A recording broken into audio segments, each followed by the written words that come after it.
Islam Makhachev qanchalik boyligini bilarmidingiz?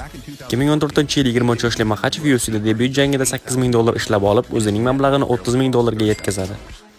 2017-yilga kelib ketma-ket g'alabalar seriyasidan so'ng katta homiylar orqali uning mablag'i $150,000 ga ko'tariladi. 2021-yil Islam Makhachev titul jangi uchun ketma-ket janglar o'tkazadi va uning har bir jangi uchun $100,000 pul oladi. Bu tushgan pullar bilan uning taxminiy mablag'i $600,000 ga yetdi. U 2022-yilda Charles Oliveirani dominant uslubda mag'lub qiladi va UFC yengil vazn chempioni bo'ladi. Bu unga $500,000 olib keladi. Homiylar va translyatsiya pullari bilan birgalikda uning mablag'i $2 million ga yetadi. 2023-yilda o'sha mashhur Volkanovskiga qarshi ikkita jang unga $1,5 million atrofidagi mablag'ni olib keladi.